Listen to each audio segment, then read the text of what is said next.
की defence export में बढ़ती ताकत, मेक इन इंडिया का परचम, अमेरिका और फ्रांस बने ग्राहक, 10 साल में 10 गुना बढ़ा रक्षा निर्यात। नमस्कार, आप देख रहे हैं आवाज इंडिया। मैं हूं अंजनी मिश्रा। भारत अब सिर्फ दुनिया के सबसे बड़े रक्षा आयातकों में से एक नहीं, बल्कि एक उभरती हुई रक्षा निर्यातक शक्ति बन चुका है। बीते 10 सालों में भारत ने कई बड़े रक्षा समझौते किए, जिससे भारत की सैन्य ताकत सिर्फ खुद के लिए नहीं, बल्कि दुनिया के कई देशों के लिए भी भरोसेमंद बन गई। ब्रह्मोस मिसाइल, पिनाका से लेकर आकाश एयर डिफेंस सिस्टम तक स्वदेशी हथियारों की बढ़ती मांग ने भारत को डिफेंस एक्सपोर्ट की नई ऊंचाइयों तक पहुंचा दिया है। आज हम आपको पिछले 10 वर्षों में भारत द्वारा किए गए सबसे बड़े रक्षा निर्यात समझौतों के बारे में विस्तार से बताएंगे, जो भारतीय रक्षा क्षेत्र के लिए बड़े गर्व की बात है। ब्रह्मोस मिसाइल, सबसे बड़ी डिफेंस डील का भारत का सबसे बड़ा डिफेंस एक्सपोर्ट समझौता साल 2022 में हुआ, जब भारत ने फिलीपींस को 375 मिलियन यानी करीब 3000 करोड़ रुपए की ब्रह्मोस सुपरसैनिक क्रूज मिसाइल डील पर हस्ताक्षर किए। यह भारत की अब तक की सबसे बड़ी मिसाइल निर्यात डील थी। ब्रह्मोस मिसाइल सुपरसोनिक गति से लक्ष्य को नष्ट करने की क्षमता रखती है और इसे जमीन और समुद्र और हवा से लॉन्च किया जा सकता है। ब्रह्मोस की सबसे ज़्यादा डिमांड फिलीपींस के बाद इंडोनेशिया, वियतनाम के साथ दुबई, सऊदी अरब, कतर, यूएस, मिस्र जैसे देशों ने भी ब्रह्मोस मिसाइल में दिलचस्पी दिखाई है और भविष्य में इन देशों के साथ भी सौदे होंगे, इसकी उम्मीद भी है। भारत अमेरिका रक्षा समझौता, अमेरिकी कंपनी AM जनरल ने भारत फौज की सहायक company Kalyani strategic system limited यानी KSSL के साथ कई ऐतिहासिक समझौता किया है।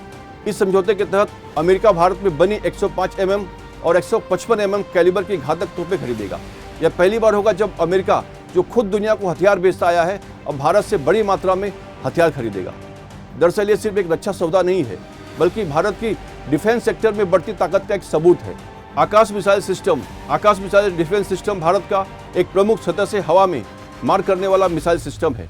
कई देशों ने खरीदने की इच्छा जताई और भारत ने 2021 में आर्मेनिया को यह सिस्टम निर्यात किया। आर्मेनिया और भारत के बीच ये डील $250 मिलियन में हुई थी। यह सौदा भारत के लिए एक बहुत बड़ी उपलब्धि थी, क्योंकि इससे यह साबित हुआ कि भारतीय मिसाइल सिस्टम भी वैश्विक बाजार में प्रतिस्पर्धा करने में सक्षम है। Pinaka multi barrel rocket launcher की धूम। Pinaka multi barrel rocket launcher भारतीय सेना में एक महत्वपूर्ण भूमिका निभाता है। इसे आर्मेनिया को 2022 में $250 मिलियन में बेचा गया। यह रॉकेट लॉन्चर 40 किलोमीटर लक्ष्य को तबाह कर सकता है और दुश्मनों को नेस्तनाबूद करने में अहम भूमिका निभाता है। भारत के लिए सबसे बड़े गर्व की बात है कि फ्रांस ने पिनाका में गहरी दिलचस्पी दिखाई है। सर्विलांस और राडार सिस्टम, भारत के हाल के वर्षों में सर्विलांस सिस्टम, राडार और अन्य रक्षा उपकरणों का निर्यात बढ़ाया गया है। मॉरिशस और श्रीलंका को सर्विलांस सिस्टम और कोस्टल सिक्योरिटी सिस्टम का निर्यात किया गया है। ये सिस्टम समुद्री सुरक्षा को मजबूत करने में मदद करते हैं। हल्के लड़ाकू हेलीकॉप्टर द्वारा विकसित लाइट कॉम्बैट हेलीकॉप्टर यानी LCH को कई अफ्रीकी और दक्षिणी एशियाई देशों ने खरीदने में दिलचस्पी दिखाई है। अपनी श्रेणी के सबसे कम बजट का यह हेलीकॉप्टर दुश्मन के ठिकानों को तबाह करने में बेहद सक्षम है और कठिन इलाकों में भी ऑपरेशन कर सकता है। 10 साल में 10 गुना बढ़ा रक्षा निर्यात। भारत का रक्षा निर्यात 2014 में 900 करोड़ था, जो 2023 में 16,000 करोड़ रुपए तक पहुंच गया है।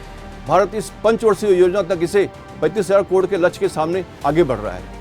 2014-15 में 900 करोड़, 2017-18 में 4,500 करोड़ और 2021-22 में 13,000 करोड़, 2022-23 में 16,000 करोड़। भारत की ताकत को दुनिया ने माना।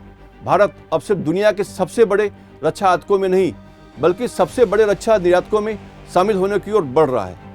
ब्रह्मोस मिसाइल से लेकर पिनाका रॉकेट लॉन्चर तक भारत अब दूसरे देशों की सुरक्षा के लिए भी हथियार सप्लाई कर रहा है। अगले कुछ सालों में भारत का लक्ष्य रक्षा निर्यात को 35,000 करोड़ तक पहुंचाने का है, जिससे भारत न सिर्फ आत्मनिर्भर बनेगा, बल्कि दुनिया में एक रक्षा महाशक्ति के रूप में उभरेगा। क्या भारत में आने वाले समय में और बड़े रक्षा सौदे करेगा? आपकी क्या राय है? हमें कमेंट में जरूर बताएं। जय हिंद, वंदे मातरम।